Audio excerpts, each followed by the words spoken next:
Hi நண்பர்களே, welcome back to my channel. இன்றைக்கி என்ன பார்க்க போகிறோன்னா, என்னோடய சேனலில் ஒரு வீட்டுக்கு தேவையான ஒரு ப்ராடக்ட்டை பற்றி தான் பார்க்க போகிறோம்.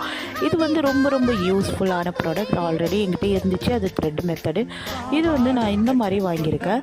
இது என்னென்னா சாப்பர். இது வெஜிடபிள்ஸ் மட்டும் இல்லை, ஆனியன், டொமேட்டோ இந்த மாதிரி எல்லாமே சாப் பண்ணலாம். டிஃபன் பாக்ஸ் கட்டுற ஆளுங்களுக்கு இது ரொம்ப யூஸ்ஃபுல்லாக இருக்கும். ஏன்னா குயிக்காக முடிக்கணும்னு நினைப்பீங்க இல்லையா, அவங்களுக்கு இது கண்டிப்பாக யூஸ்ஃபுல்லாக இருக்கும். கண்டிப்பாக இது வாங்கி வச்சுக்க. ரொம்ப அஃபர்டபுளான ப்ரைஸு. எனக்கு இது வந்து ரொம்ப பர்சனலாக பிடிச்சிருந்துச்சு. நான் எப்போவுமே மீஷோவில் தான் வாங்குவேன். ஏன்னா மீஷோ எனக்கு ரொம்ப சாட்டிஸ்ஃபேக்ஷன். வெளியில் போய் வாங்குறதுக்கு பதிலாக நம்ம வீட்டுக்குள்ளேயே வச்சுக்கலாம். ஏன்னா குழந்தைங்களை வச்சுட்டு எங்கேயும் போக முடியாது இல்லையா, அதுக்காக நான் வீட்டிலேயே வாங்கிப்பேன். எனக்கு வந்து ரொம்ப பிடிக்கும். மீஷோ ப்ரைஸும் சரி, ப்ராடக்ட்டும் சரி. இது வரைக்கும் எனக்கு ராங் ப்ராடக்ட் வந்தது கிடையாது. எல்லாமே சூப்பர் ப்ராடக்ட் தான் வந்துருக்குது. இதுவும் அதே மாதிரி தான் சூப்பராக இருந்துச்சு. ப்ரெஸ் பண்ணுறதுக்கும் ரொம்ப க்யூட்டாக நல்லா இருந்துச்சு. நீங்களும் இது வாங்கி ட்ரை பண்ணி பாருங்கள். வீடியோ பிடிச்சிருந்தால் லைக் பண்ணுங்கள், சப்ஸ்கிரைப் பண்ணுங்கள். பாய்.